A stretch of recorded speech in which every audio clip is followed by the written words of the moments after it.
اب اگر ہم غور سے مطالعہ کریں تو سمجھ آتی ہے کہ 1947 سے لے کے 1955 تک جو برٹش جنریشن کے تربیت یافتہ فوجی افسران تھے وہ اس ملک کے معاملات چلاتے رہے، اور پھر 1955 سے لے کر 1971 تک جو جنریشن ہے اس کو امریکن جنریشن کے افسران کہتے ہیں، کیونکہ اس وقت امریکہ نے پھر پاکستان کے ساتھ سینٹو طرز کے معاہدے کیے، اور یہ جو فلسفی تھی ایوب کی جو امریکہ نے منظور کی تھی اس پہ پوری طرح عمل ہوتا رہا، اور اسی کے تحت وہ ملک پر حکمرانی کرتے رہے۔ بعد میں چند ادوار ایسے ہیں کہ جس میں فوج کے جرنیلوں کی طرف سے کچھ کنٹرولڈ جمہوریت کا تجربہ بھی کیا گیا، لیکن فوج کی سیاست میں مداخلت یا فوج کے اختیارات کے بارے میں جس سول حکمران نے سوال اٹھایا تو یا تو اس کو پھانسی چڑھا دیا گیا یا پھر ملک بدر کر دیا گیا۔ اب 1971 کے بعد سے لے کر اب تک فوج کے افسران خالصتاً پاکستانی افسر کہلاتے ہیں اور پاکستانی اداروں میں ہی تربیت حاصل کرتے ہیں، لیکن پاک فوج کے تمام تربیتی اداروں میں امریکن اور برطانوی کلچر کی گہری چھاپ موجود ہے، اور اس گہری چھاپ کی وجہ سے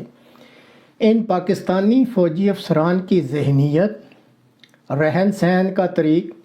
اور دیگر مشاغل ابھی تک امریکہ کی اشیرباد سے بنائی ہوئی ایوبی فلسفی کے تحت جاری ہیں،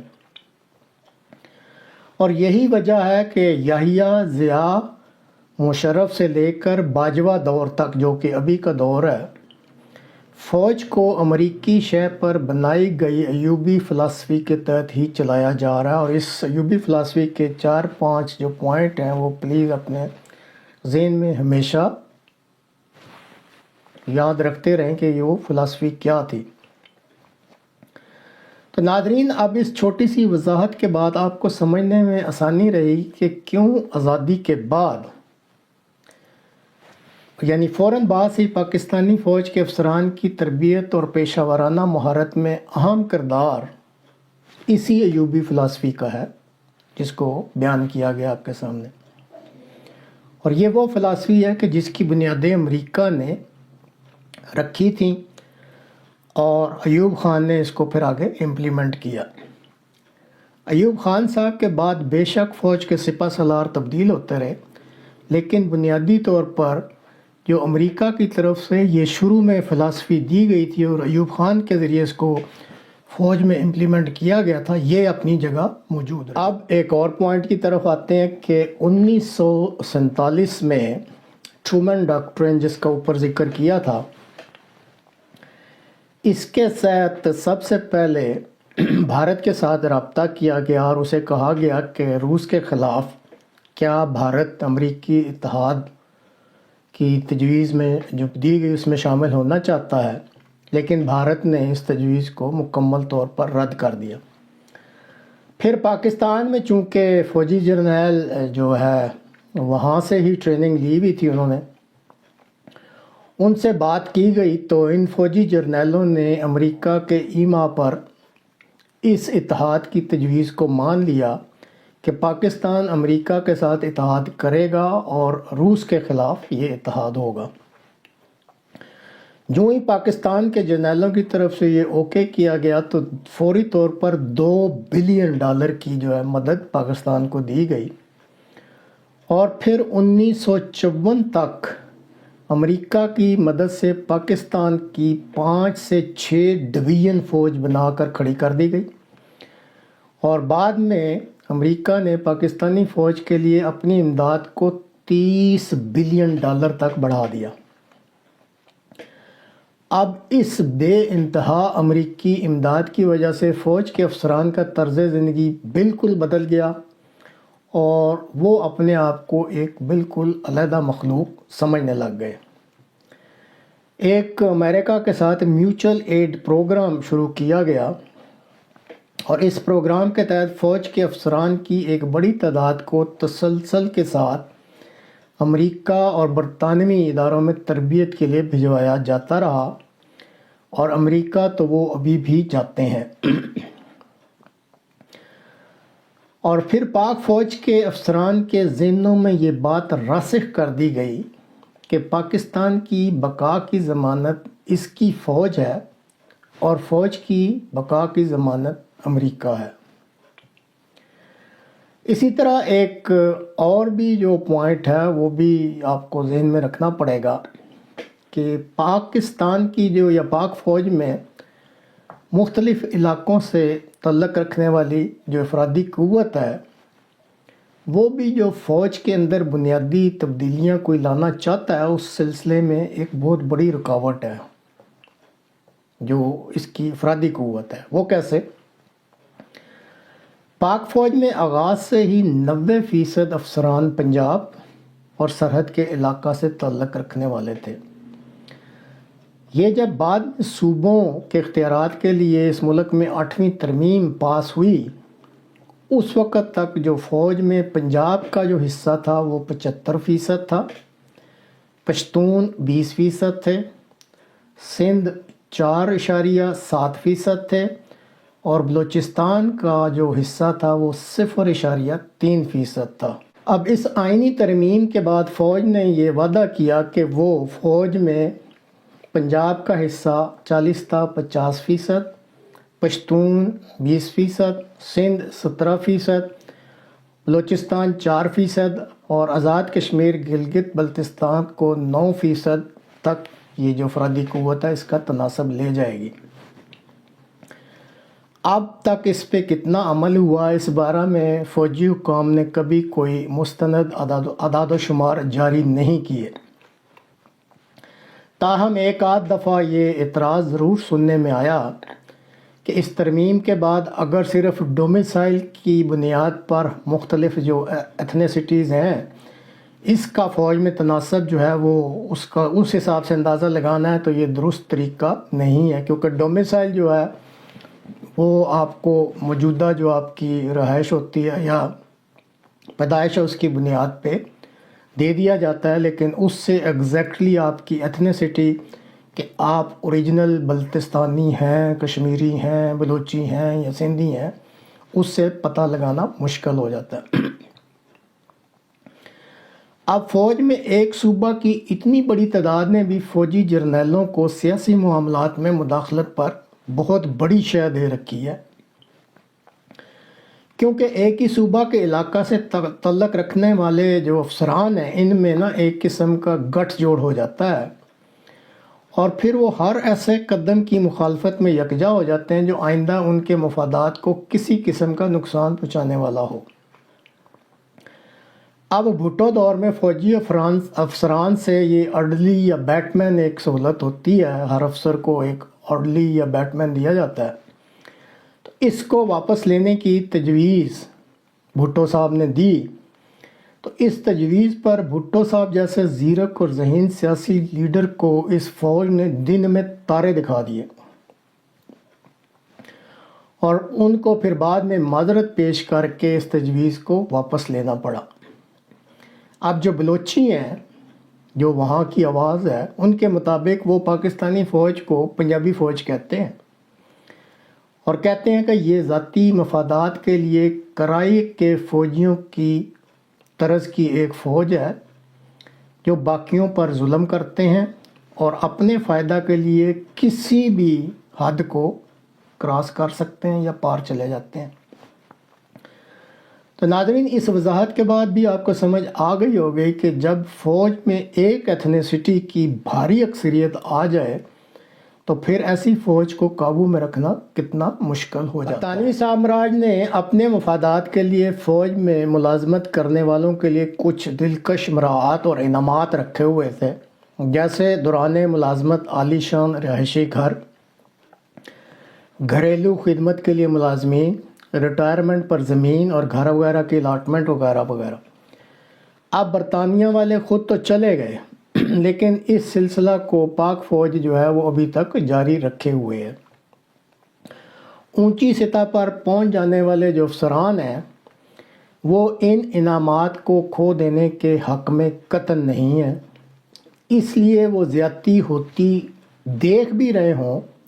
تو وہ اپنے ذاتی مفادات جو کہ ان کو ملنے ہوتے ہیں اس کی وجہ سے خاموش رہنا پسند کرتے ہیں۔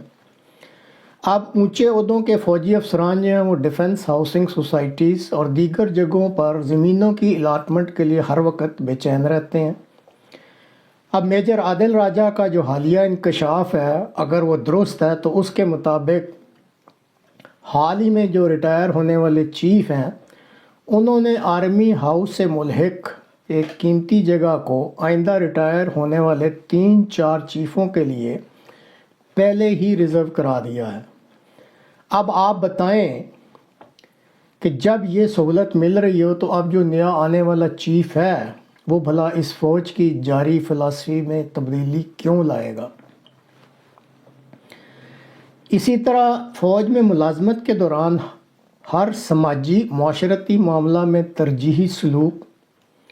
مختلف قوانین سے فوجی افسران کی امیونٹی یعنی استثناء، بعد از ریٹائرمنٹ عالمی ویلفیئر ٹرسٹ کے توسط سے عمدہ معاوضہ والی نوکریاں، ادارہ کا اپنے افسران کو بعد از ریٹائرمنٹ بچانے کا طریق، اور اسی طرح کی مزید دلکش امورات بھی ہیں جو صرف اس ملک میں اور کسی ملک میں اس طرح کا رواج نہیں ہے، جو صرف اس ملک یعنی پاکستان میں فوجی افسران کو دی جاتی ہیں۔ اور ایک یہ بھی بڑی وجہ ہے کہ کوئی بھی اونچے رینک کا افسر اس ادارہ میں کوئی بڑی پالیسی تبدیلی لانے کے حق میں نہیں ہے۔ اسی طرح طاقت اور اختیارات کے بے محابہ استعمال اور پھر اس پر کسی قسم کی پکڑ کی عدم موجودگی نے بھی فوجی جرنیلوں کو عرصہ دراز سے طاقت کے نشے میں مبتلا کر رکھا ہے۔ انویسٹیگیٹو صحافی سلیم شہزاد کا 2011 میں قتل ISI نے کرایا، تفتیش ہوئی اور اس کے بعد اعلان کر دیا گیا کہ قاتل نامعلوم افراد تھے، اس لیے یہ کیس بند کر دیا جاتا ہے۔ آج کل بھی ایک تفتیش ہو رہی ہے جو کہ ارشد شریف شہید کے بارے میں ہے، تو آپ نوٹ کر لیں کہ اگر یہ موجودہ سٹیٹس کو جاری رہتا ہے تو جیسے سلیم شہزاد کے جو تفتیش کے رزلٹ یا نتائج سامنے لائے گئے تھے وہی نتائج ارشد شریف شہید کے بارے میں بھی لائے جائیں گے۔ اب آپ سن 48 1948 58 73 اینڈ 2005 اس دوران بلوچستان میں اٹھنے والی تمام تحریکوں کو بغاوت کا نام دیا گیا، اور اس بغاوت کے الزام کے پردے کے پیچھے فوج نے وہاں پہ ہر مخالف قوت کو کچل کے رکھ دیا۔ سن 92 1992 اور 85 میں 1985 میں سندھ میں اٹھنے والی جو عوامی تحریک تھی اس کو بھی فوج کی مدد سے کچل دیا گیا۔ اسی طرح 1969 میں جو بھاولپور میں شروع ہونے والی ایک تحریک تھی اس کو بھی فوج کے کہنے پر پولیس نے پوری قوت کے ساتھ کچل دیا۔ 1969 سے 1971 مشرقی پاکستان میں اٹھنے والی تحریک کو فوج سے کچلنے کی کوشش کی گئی، اور اس کے نتیجہ میں آپ سب کو علم ہے کہ پھر وہاں بنگلہ دیش بن گیا۔ اس وقت بھی موجودہ سینیٹر سواتی، شہباز گل پر تشدد، یعنی ان دونوں پر جو تشدد ہو رہا ہے، اور عمران خان پر جو قاتلانہ حملہ کیا گیا ہے، اس کے تانے بانے بھی فوجی جرنیلوں کے بے محابہ اختیارات اور طاقت کی وجہ سے ان سے ہی جا کے ملتے ہیں۔ اور یہ بھی آپ نوٹ کر لیں کہ اگر اس وقت جو فوج کا سٹیٹس کو ہے یا پالیسیز جو یوبی فلسفی جس کا کافی ذکر کیا ہے، اگر یہ سلسلہ جاری رہتا ہے تو ان میں سے کسی بھی کیس کی تفتیش کا کوئی معین نتیجہ نکلنے کا کوئی چانس نہیں ہے۔ تو ناظرین، ابھی یہ جو آپ کو پوائنٹ بتایا، اب آپ خود ہی بتائیں، جب کسی ادارہ کے جو جرنیل ہیں ان کو ایسی عادتیں عرصہ دراز سے پڑ چکے ہوں، تو کیا وہاں کوئی تبدیلی لانا ممکن ہو سکتا ہے یا کوئی اتنا آسان کام ہو سکتا ہے؟ پھر ایک اور چیز ہے کہ جب سے یہ پاکستانی فوج جو ہے، آپ کہہ لیں آزادی کے وقت سے اس کا آغاز ہوا ہے، چونکہ ایوب خان کے وقت میں وہی پہلے پاکستانی کمانڈر ان چیف تھے، تو اس طرح کی فلسفی بنا دی گئی کہ فوج اپنے مالی معاملات اور دیگر اہم امور میں، یعنی یہ جو دو ہیں مالی معاملات اور کئی اور جو اہم امور ہیں، ان کے بارے میں یہ ملک کی کسی اتھارٹی کو جواب دہ نہیں ہوتا ہے، اور نہ ہی وہ اپنے کسی سسٹم میں کسی قسم کی کسی بھی ادارے کی مداخلت کو وہ قطعاً پسند نہیں کرتے۔ آپ کیسے ایسے کہہ سکتے ہیں کہ پاک فوج ایک ایسی مقدس گائے ہے جس کو چھونا منع ہے؟ اب آپ مجھے یہ بتائیں کہ جس ادارے کو اتنی زیادہ آزادی کی عادت پڑ چکی ہو، اور اس ادارہ کے افسران پر اس ملک کے کسی قانون کا کوئی بھی قانون اس ملک کا جو ہے وہ ان افسران پر لاگو ہی نہ ہوتا ہو، تو پھر ایسا ادارہ، خاص کر جو افسران ہیں جنرلز، وہ اپنی طاقت اور اختیارات کو چھوڑنے پر کیسے آمادہ ہو سکتے ہیں؟ تو ناظرین، یہ تو اس پروگرام کا پہلا حصہ تھا جس میں کوشش کی گئی ہے، گو یہ کافی تفصیلی ہو گئی ہے، لیکن یہ بتانا ضروری تھا کہ یہ جو فوج، پاکستانی فوج کا جب آغاز ہوا یا جب یہ قائم کی گئی، تو وہ کون سے حالات تھے، کس فلسفی کی بنیاد پر اس فوج کو طاقتور بنایا گیا، اور امریکہ اور برطانیہ کے ایما پر جب جنرل ایوب اس پہ کمانڈر ان چیف بنے اور بعد میں انہوں نے مارشل لا لگایا، تو کتنے طریقے سے آہستہ آہستہ جو فلسفی امریکہ نے دی تھی اس فوج کے بارے میں، اس کو ترویج دی گئی، اور آپ اسی فلسفی کا جو ہے اس وقت تک جو ہے کنٹینیوشن یا جاری رہنا اس کو سمجھ سکتے ہیں، اور یہ اسی طریقے سے ابھی تک جاری ہے، اور اس میں کوئی بظاہر تبدیلی کا امکان نظر نہیں آتا۔ تو اب اس پروگرام کے اگلے حصہ میں اس چیز پر کچھ تفصیلی روشنی ڈالی جائے گی یا کچھ بات چیت کی جائے گی کہ جب سے یہ پاکستان بنا ہے، بعض ادوار میں یہ کوششیں کی گئی ہیں کہ کسی طریقے سے پاکستانی فوج جو ہے، اس کی جو سیاست میں مداخلت ہے جرنیلوں کی، اس کے آگے کوئی بند باندھا جا سکے۔ کیا وہ کوششیں کی گئیں اور پھر وہ کیوں کامیاب نہ ہو سکیں، اس پہ پھر اب اگلے حصہ میں آپ سے بات چیت کی جائے گی۔